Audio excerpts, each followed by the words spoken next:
What if walking away wasn't weakness, but the first real act of power? The mornings in Port Nolan were always soft.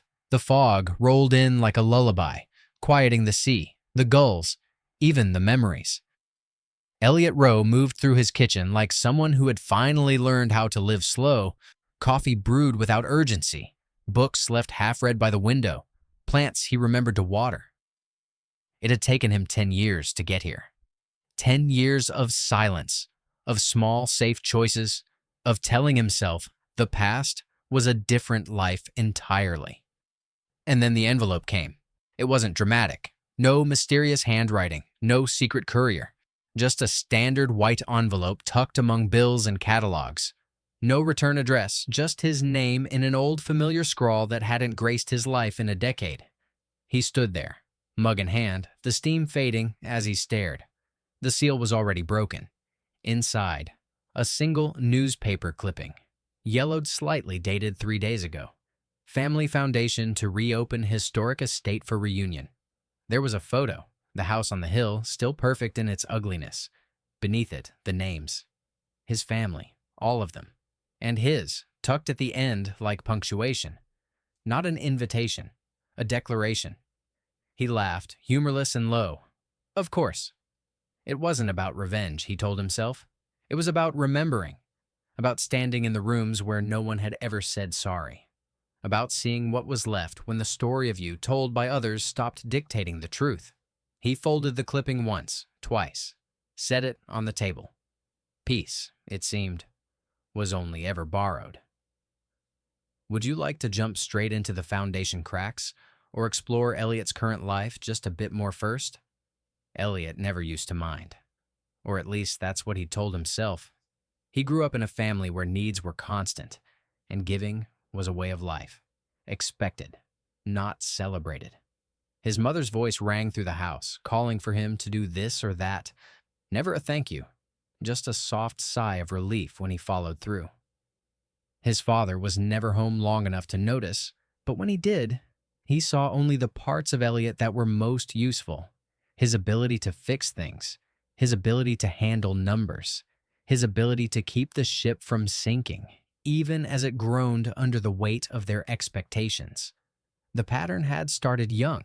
Elliot had learned early that to be needed was to be loved, or at least recognized. And that recognition, that slight shift of approval in his mother's eyes, the wordless nod from his father, was enough. For a while. But the problem with giving until you're empty is that you start believing it's the only way to fill yourself back up. It was subtle at first. A missed thank you here, a forgotten promise there. The growing weight of all the things he did for them. Not because they asked, but because they couldn't seem to function without him. And when they did ask, it was always with the same quiet assumption. Of course you'll help. Of course you'll come through. You've always been the one to do it. Elliot moved through their lives like a shadow, a quiet provider. He never complained, not directly. There was always some excuse, some reason for why he couldn't push back. He was the oldest. He understood. Family came first, didn't it? He'd been paying the bills, managing the house, keeping the family's finances afloat for years. And for all the times he'd kept the foundation from cracking, no one ever asked him how he was. No one ever offered to lift the weight, to make it easier. They just watched, and when something was fixed, they turned their heads as if it had always been that way. It was during his father's birthday party that the tipping point arrived. The house was bustling, as it always did when they gathered, his mother circulating in the kitchen, his younger sister Jenna darting between the living room and the patio with an ice tray of appetizers. His brother, Michael, was trying and failing to charm their mother, who rarely noticed when he spoke. The room was alive with their chatter, the clinking of glasses, and the sound of things being neatly put away. It was the first time in years that the house seemed almost normal, as though everything was exactly as it should be. Had begun loudly asking for a specific brand of scotch that no one had thought to get. "I'm not sure I can run out and get it now," Elliot said, trying to keep his tone level. "Why don't you ask Michael?" "No, you do it. You're good at it." His mother's voice wasn't harsh, but it was a command. The subtle shift in her gaze, the way she looked at him like a tool instead of a son, settled over him like a weight. His brother, Michael, leaned against the door frame holding a glass of wine, his expression a mix of amusement and disinterest. Sure, let Elliot handle it. He's the one who always does everything around here. He raised an eyebrow, as if to say, let him prove his worth once more. Elliot stared at Michael, the words stinging, though he'd heard them so many times before. It was as if Michael was taking pleasure in the fact that Elliot had become the one who would clean up their messes, even if they weren't his own. Fine, Elliot muttered, turning toward the door, his throat tight. But as he stepped into the garage, his hand frozen on the doorknob, he heard a voice behind him. Hey, Elliot? It was Jenna, her voice quiet but insistent. She had a habit of lingering when no one else did. She always noticed the small things. He turned around, forcing a smile. Yeah? You don't have to do everything. Her words were soft, but there was a tremor to them. You know that, right? Elliot blinked, unsure of how to respond. The words were kind, but they felt like a distant echo of everything he'd tried to tell himself. You don't have to do everything. Before he could answer, his mother called for him again, snapping him out of the moment. Elliot, hurry up, please! He walked away, swallowed the words, and made his way to the store. He didn't stop to think. He couldn't. That night, the betrayal wasn't loud.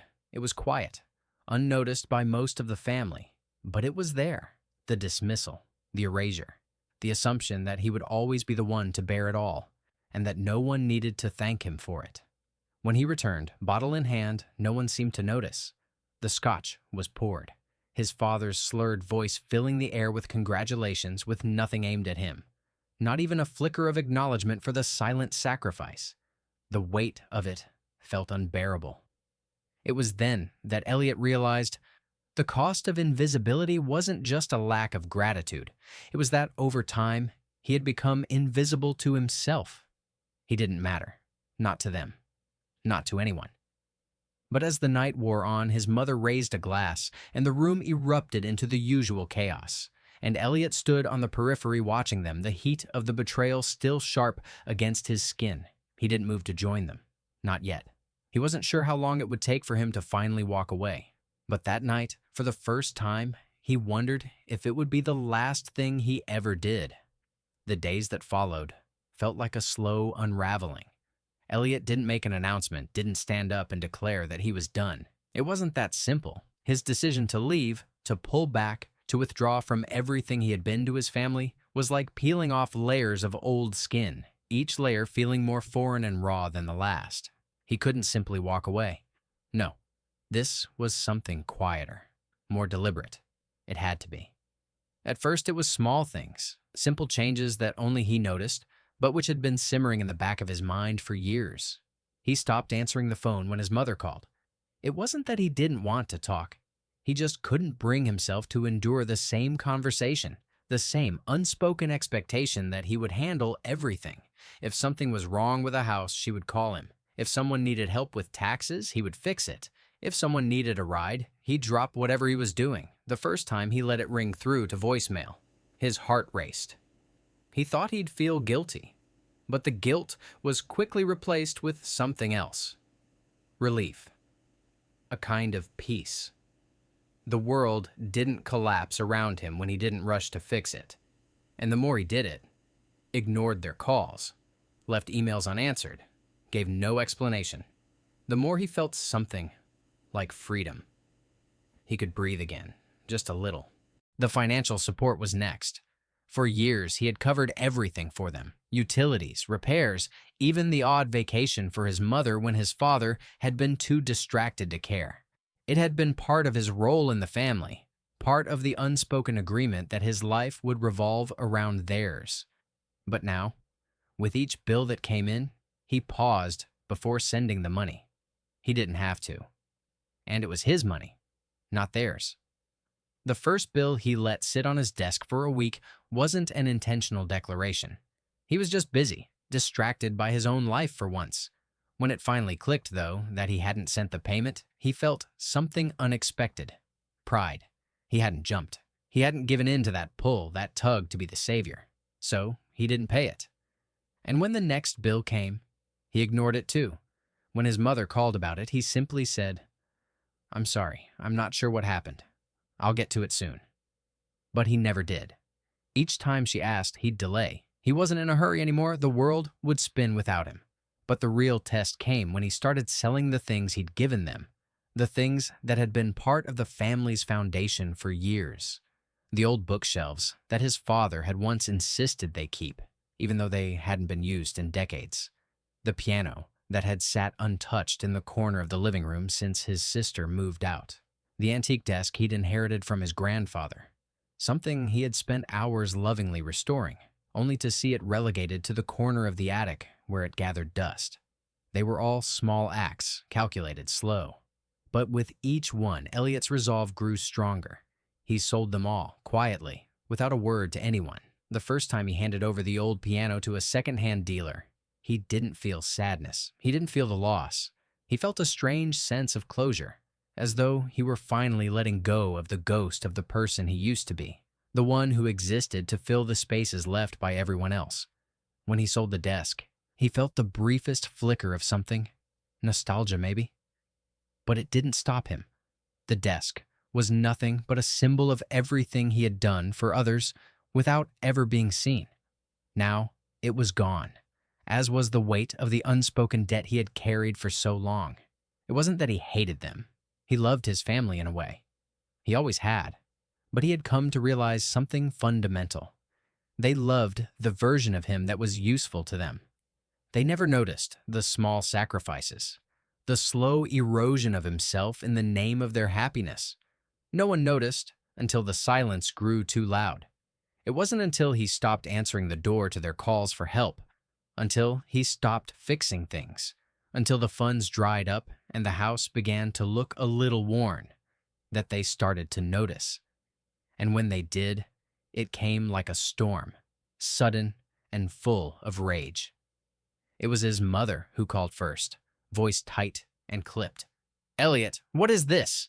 You've stopped paying your share. The house needs repairs." Michael called, and he said, "You've sold the piano. What is going on with you?" He sat quietly in his living room, the phone pressed to his ear, and he didn't answer for a long moment. His heart wasn't racing anymore. He wasn't anxious, wasn't worried about how she'd respond. For the first time, he felt removed from the chaos they always created. He was simply separate, a world away. "I've been busy," he said softly. "I'll handle it soon." "Soon? You're not handling anything, Elliot. You're avoiding everything. What's wrong with you? This isn't like you." But it was. It was exactly like him. The person who could see the cracks forming and keep on pretending everything was fine. The person who could disappear slowly, without anyone noticing, until it was too late. When he hung up the phone, he didn't feel the guilt he'd expected. No, it was something else. A feeling that was part satisfaction, part liberation. He wasn't responsible for them anymore. The people who had treated him as invisible, as the background of their lives, could no longer rely on him to fix it all. And then came the backlash. The texts, the phone calls, the threats. Jenna begged him to explain. Her voice cracked with a desperation he had never heard before. Michael sent angry texts, accusing him of being selfish, of abandoning the family. His father didn't call at all, but the silence from him was almost worse than the accusations. Everyone had something to say, but Elliot had said it all in the way he had slowly, methodically pulled away. For the first time, he didn't need to justify his decisions to anyone. He wasn't sure what the future held, but for the first time in his life, it felt like his. The morning of the auction was colder than usual, the kind of cold that seeps into your bones and never quite leaves. A brittle wind swept through the empty streets of Port Nolan, rattling the old windows of the Rowe family estate, making the grand house look smaller, more vulnerable than it ever had before. The once immaculate lawn was now strewn with patches of dead grass, yellowed by years of neglect. A broken fence sagged in one corner, a final symbol of all the things Elliot had let slip away. He stood at the back of the crowd, a shadow in the distance, watching the workers move in and out of the house, carrying boxes and furniture out to the front yard. He hadn't told anyone he'd be here. No one would have expected him to show his face at the auction. But here he was, standing quietly in the midst of it all. His hands were tucked into the pockets of his coat, his gaze distant and focused, not on the family he had left behind, but on the last remnants of a life he'd spent years holding together. The estate had been in the family for generations, a sprawling property with the kind of grandeur that only time and inheritance could provide. But today, it was nothing more than a stage, and Elliot's family, as usual, was the audience. His mother stood by the front steps, her lips pressed tight in an expression he'd seen countless times. A face that demanded control, that expected obedience. She glanced over at him once, but only for a moment, as if she didn't truly believe he was standing there. Jenna, her eyes rimmed red from crying, stood with her arms folded, refusing to look his way. Michael was pacing, his movements sharp, agitated, but the sharpest edges were his words when they cut through the thin, empty air. "What the hell is he doing here?" Michael spat, his voice carrying across the crowd, not bothering to lower it. Elliot didn't flinch. He had learned to block out the noise, especially the noise that came from his brother. "Thought you might want to say goodbye," Elliot replied calmly, his tone level, measured. "To what's left of it?" Michael turned on him, face flushed with anger. "You've been stripping this place bare for months, and now you show up like you've done nothing wrong? What the hell is wrong with you, Elliot?" The words stung, but they were nothing new. He had heard them before, from Michael, from his mother, from everyone who had never understood why he had finally stopped. "You don't get it, do you?" Elliot said, his voice cutting through the rising tension. "This wasn't about the house. It was about everything we've been pretending for years. You think I'm the one who ruined it? I was the one holding it all together? And you didn't even notice." Jenna's face twisted, the tears she had been holding back starting to spill over.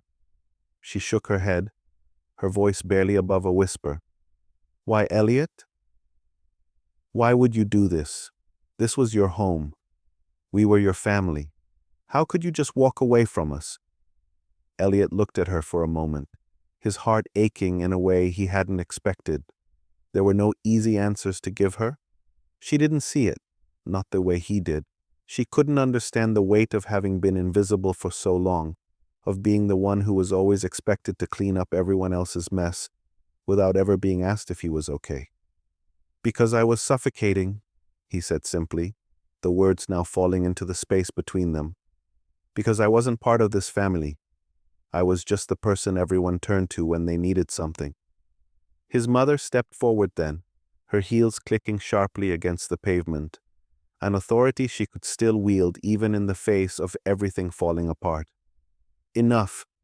Don't you dare act like this is some grand statement, Elliot. You could have helped us. You could have stayed." "Stayed?" He didn't raise his voice, but the disbelief was unmistakable. "You're still asking me to stay, even after all of this? After everything you've taken from me?" The auctioneer's voice rose from the front of the house, calling for the crowd to gather, signaling the beginning of what Elliot knew would be a long, drawn-out ordeal. But he didn't move. The house, the furniture, the remnants of his past life were now nothing more than objects for sale. He watched, detached, as the workers lined up to remove the last of the antiques, the heirlooms, the things that once held meaning in the family. His mother's voice cracked as she tried once more, desperate now, to reach him. "You've destroyed everything we built. We sacrificed for you, Elliot. Don't you see that?" Elliot met her gaze, the weight of her words landing on him. But it didn't make him flinch. Not anymore. "No, you didn't. You used me," he said quietly, his voice steady. "You used me because I let you, but I'm done." The tension in the air was thick now, and for a moment all the noise from the crowd, the murmur of curiosity, the hum of anticipation, seemed to fade into the background. It was just them now, standing in the cold, in front of the wreckage of a family, of a home that had always been just an illusion of loyalty. The auctioneer's voice rang out again, and it seemed to cut through the stillness between them. Lot 102, the Rowe family piano. The piano, the one Elliot had sold months ago, was now on display. The soft sheen of the varnish no longer holding the warmth of their childhood memories. A stranger's hands would play it now. A stranger would sit there, pressing down the keys, unaware of the years it had spent in the row home, of the conversations it had witnessed, of the secrets it had held. And just like that, it was gone. Elliot didn't look at his family anymore. He didn't need to. The truth was clear now. The house wasn't what had been lost. It wasn't the furniture or the estate that mattered. What had been lost was the illusion, the myth, that family could ever be loyal to someone they only saw as a tool. His mother's voice wavered one last time, but Elliot didn't respond. He didn't need to. They had already made their choices. They had already made it clear how little he mattered. And now, with the auction underway, the last pieces of his past were being taken away, one by one. But he didn't feel regret. He didn't feel sorrow. He felt freedom. He turned his back to the family, to the house, to the past that had once held him prisoner. Slowly, deliberately, he walked away. And for the first time in his life, he didn't look back. The city wasn't much, but it was his now. It was quieter than he had imagined, a mid-sized place that didn't bustle, didn't shout. No one recognized him here, and no one would ever ask him to fix anything, to solve anything, to hold their lives together. He didn't need to be anything here except himself. He'd found a small apartment on the outskirts, a one-bedroom with high ceilings and a balcony that overlooked a narrow street lined with row houses. The first time he'd stepped inside, the air had smelled faintly of wood, clean and untouched, a feeling that had long been foreign to him. The move had been simple, just a few boxes, a suitcase, some books, and a laptop. He didn't need much more. He didn't want much more. The process of leaving everything behind had been its own kind of exhale, a moment that stretched longer than he expected. It wasn't just the things he was leaving behind, but the roles, the obligations, the constant weight of expectation. He didn't need to carry any of that anymore. He settled in like someone who had always belonged in this quiet corner of the world. The mornings were his favorite. The smell of fresh bread from the bakery down the street wafted up to his balcony. The scent a simple reminder that life was full of small joys. It wasn't the type of thing he'd ever noticed before, caught up in the haze of responsibilities and demands, but now it was as if he was seeing the world in sharper detail. The bread, warm and soft, always made him feel like he had more time, more space than he had ever allowed himself. And the rain. The rain came often, especially in the mornings. The steady patter against the window, a lullaby that lulled him back to sleep on the days when he needed it. He hadn't slept this soundly in years. The sound of the rain was like a balm, washing away the noise, the years of worry and tension. It was the first time he had been able to sleep deeply without the constant, low hum of guilt, of never being enough.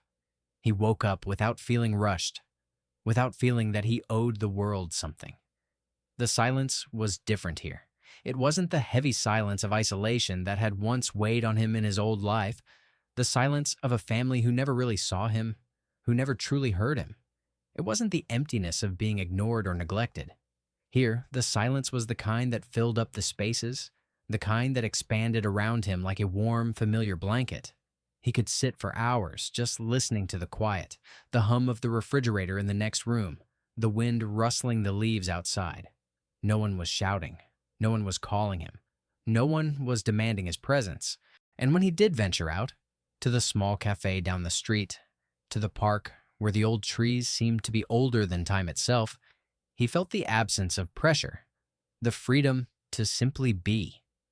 The barista at the cafe knew him by name now, offered him a nod as he handed over his coffee. The old man at the corner shop who sold newspapers never asked anything of him beyond a simple exchange. There was no need for pretense, no need to pretend to be more than he was. There was peace in this, in knowing that who he was in this moment was enough. Even the evenings held a new kind of magic. When he stepped out onto the balcony, the sky stretched wide above him, the city lights twinkling in the distance. He had never been one for grand gestures, but there was something about the stillness of the night that felt profound. The silence no longer echoed with guilt or regret. There was no one to apologize to, no one to disappoint. He would sit there, sipping a glass of wine or simply breathing, watching the city as it settled into its own rhythm. The world didn't need him to save it. He didn't need to save anyone anymore. In the mornings, he started running again. Just short distances, but the air was always crisp, and with every step he felt stronger. His body, his mind, his spirit, they were all beginning to catch up with each other. No longer bound by the expectations of his old life, he was free to listen to the quiet rhythm of his own heart. The days stretched on, simple, full of small victories. The pleasure of an evening meal at a table that wasn't crowded with noise, the satisfaction of closing a book without thinking about what anyone else expected him to read, the joy of filling his apartment with only the things that mattered to him, the things he had chosen. The first time he made a full meal for himself, roasted vegetables, a crusty loaf of bread, he realized how much he had missed the ritual of it. It wasn't about the food. It was about this, the quiet space, the act of doing something for himself, of creating something without anyone else's needs pressing in. And the moments when he sat by the window, watching the rain fall softly over the city, he couldn't help but smile. There was no one else there, but it didn't feel like loneliness. It felt like abundance. Peace was a new kind of wealth, and for the first time, he felt like he had enough. The old weight was gone. There were no more demands, no more obligations, no more unsaid words festering in the corners. What had felt like a loss, the absence of family, the absence of a past life, now felt like an open road, wide and unhurried. This, he realized, was what it meant to truly live. Not to be useful, not to be needed, but simply to exist in the quiet. And for the first time in years, that was more than enough. The letter arrived on a quiet afternoon, tucked into the narrow mailbox that sat next to his front door.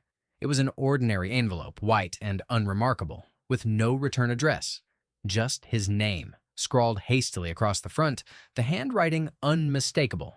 Elliot stared at it for a moment longer than he should have. His pulse didn't race. There was no rush of emotion, no surge of curiosity. He had been expecting something like this for a while, some final attempt, some gesture of acknowledgement. The last remnants of his old life, now reduced to a single sheet of paper. He carried it into the kitchen, set it down on the counter, and went about making himself a cup of tea. The sound of the kettle whistling, the faint scent of mint filling the air. They were the same quiet comforts he had come to cherish. The letter would still be there when he was ready. It wasn't about the letter. It wasn't about who it came from or what it might say. It was just another echo of a world he had long since left behind. Once the tea was steeped, he sat down at the small wooden table by the window. The letter remained on the counter, waiting. The rain had begun again, soft against the glass, a steady patter that had become a familiar rhythm to his life. Everything about the moment was calm, unhurried, as though time had slowed to match his own pace. Finally, he opened the envelope. No grand flourish, no build-up. Just a brief note inside, its words blunt and to the point. I know what you've done. I know why. I'm sorry it took this long for me to see it. I hope you're well. M. Elliot read the words once, twice. Then he folded the letter back up and slipped it into the envelope again, as if it had never been opened. The tea had cooled by the time he set it aside, forgotten. He didn't feel anger, didn't feel sadness, didn't feel anything at all. The letter wasn't an apology. It wasn't a plea for reconciliation. It was simply an acknowledgement. The kind of acknowledgement he had been waiting for all those years, though he had long since stopped needing it. He didn't reply, didn't even consider it. There was nothing to say. In the silence of his apartment, the rain continued to fall. It wasn't a new chapter with them, not really. It was just the closing sentence of one he had already finished. The story had ended a long time ago. This, just a brief reminder. Elliot stood and walked to the window, staring out at the street below. The world was still. The city unchanged. The letter no longer mattered, and neither did he. The trail was steep, but Elliot welcomed the challenge. He hadn't planned to hike this morning. The weather was unpredictable, the air still with the promise of a coming storm. But as he stood at the base of the hill, looking up at the ridge that cut sharply against the gray sky, something about it called to him. Maybe it was the solitude, Or maybe it was the simple fact that he had nowhere else to be, no one else to answer to. Whatever it was, it felt like the right kind of effort. Physical, solitary, and with no distractions. He tightened the straps of his pack and began to climb. His boots pressed into the soft earth, the path winding through tall, gnarled trees that seemed to reach out like silent witnesses to his journey. His breath was steady, the rhythm of his steps keeping time with his thoughts. The air was thin up here, crisp, with a cold edge that bit at his skin. Every movement felt deliberate, each muscle in his body engaged in the climb. He wasn't rushing, wasn't trying to reach the summit. It was the journey that mattered, the act of moving forward. With every step, he felt the weight of the past lighten. It wasn't that he was running from it, far from it, but the physical exertion of the hike mirrored something deeper, something emotional. Each push upward, each exhale as he scaled the uneven rocks, reminded him of the effort it had taken to walk away from the life he had once known. As he paused to catch his breath at a small clearing, the wind carrying the scent of pine and earth, the memories began to surface. They always came when he least expected them, like unwanted guests at the door. He could see it clearly now.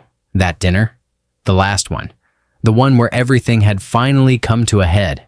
It had been an ordinary night, at least on the surface. His mother had set the table with her usual precision, the plates stacked high with food, the wine poured just enough to seem like a gesture, but not enough to be genuine.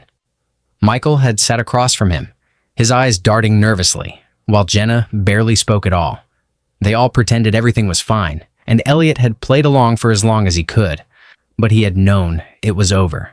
The lies had been too thick to ignore, the words too rehearsed. His family had always been good at pretending, at hiding behind the walls of tradition and expectation, but that night, Elliot had seen through it. He realized that they had never really seen him, not for who he was, not for the person he had become. It wasn't just the quiet dismissal or the cold indifference, it was the way they had used him, leaned on him, never asking, never seeing how much he was giving. They hadn't wanted him as a person. They had wanted a lifeline, someone to anchor their sinking ship, and when he refused to play that part any longer, they rejected him. Not because he was weak, but because he was strong in ways they didn't understand. His strength had been a threat to them. Not the kind of strength they could see, not the kind they valued, the kind that took over a room, made decisions for others, controlled the space. No. Elliot's strength had been quieter, subtler, and it had taken years for him to recognize it. It was the strength to walk away when they expected him to stay, to demand peace when they only wanted chaos. It was the strength to say no to their neediness, to stop fixing their brokenness, to finally put himself first. As he moved higher up the trail, the wind growing colder, he realized he wasn't climbing the mountain just for the view. He wasn't looking for an answer, an epiphany, or some grand revelation. It was just the process, the movement, the motion of life that had carried him from that suffocating dinner table to this mountain, alone with his thoughts. And with every step away from that past, the weight of it grew lighter. The anger, the hurt, the confusion, it all began to fade, the edges softening.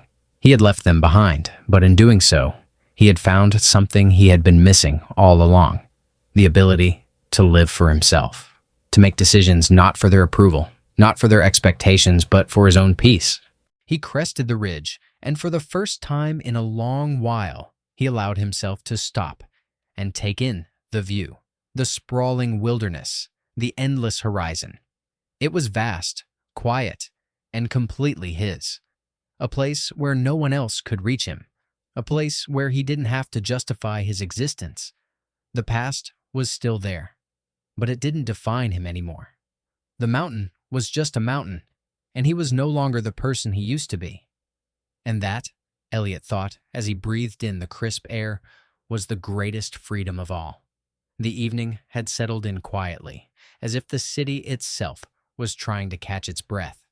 Rain tapped softly against the window, the sound steady, familiar, a rhythm he had grown used to in this new life. The lights below twinkled faintly through the mist, the street lamps casting their long shadows across the slick pavement as the world below moved in its usual unhurried way. Cars drove past, their tires hissing against the wet streets, but up here, in the silence of his apartment, Elliot felt untethered from all of it. It wasn't that he had completely let go. The past still lingered, like faint echoes that faded with time. But he had learned how to live beyond it. He had stopped chasing the answers, the apologies, the closure that everyone always said would heal the wounds. Instead, he had found something else. Clarity. He sat by the window, his legs tucked underneath him on the old armchair he'd brought with him from his previous life. In his hand, a mug of tea, warm and fragrant, steam rising from the surface, curling gently into the air. The smell of chamomile filled the room, its sweetness oddly grounding. There was no rush here, no sense of urgency. It was a simple moment, a quiet moment, the kind he had never allowed himself before, a moment without expectation. His gaze drifted out across the city, over the rooftops and the winding streets. The rain had slowed, but it still fell in a soft, steady drizzle, blurring the sharp edges of the world outside. The city felt distant, as if it was a painting, static, but alive in its own way, a living work of art unfolding with each passing moment.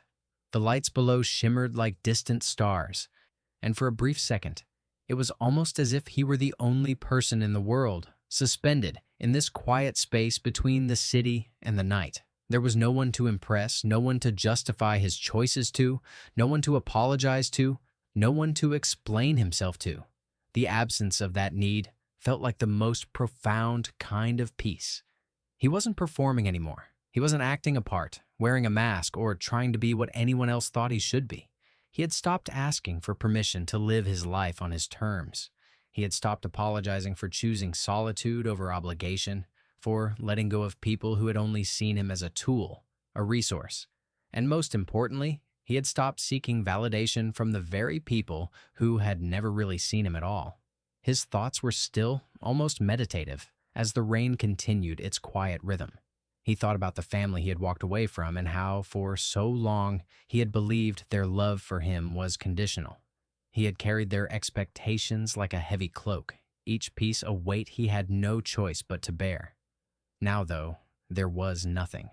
No words left unspoken, no dramatic goodbyes to replay in his head. It had all been said, and yet there was nothing to fix. He wasn't bitter, not anymore. The anger had dulled over time, softened by distance and the knowledge that, for the first time in his life, he was living his truth. He wasn't angry with them for not seeing him, for misunderstanding him. He had come to understand that their inability to see him for who he truly was wasn't a reflection of his worth. It was a reflection of their own limitations. He had never been their hero, but he had learned to be his own. Elliot took a slow sip of tea, the warmth spreading through him, filling the empty spaces with a quiet comfort. He looked at the window again, watching the rain as it traced patterns down the glass, leaving behind fleeting trails. He didn't need to chase them. The quiet of the room felt complete now. The silence filled with a sense of fullness, of purpose that had eluded him for years. He didn't need to fill it with words, with drama, with the noise of other people's expectations. No door had slammed, no final confrontation had been made. This story hadn't ended in a blaze of anger or a tearful farewell. It had simply faded into the stillness, quiet and unremarkable. But the stillness was everything. It was the space where he could finally breathe, where he didn't have to justify his existence. The rain fell softly outside, and in that moment, Elliot knew he was exactly where he needed to be. No longer performing, no longer seeking approval, just him, the tea, and the sound of rain.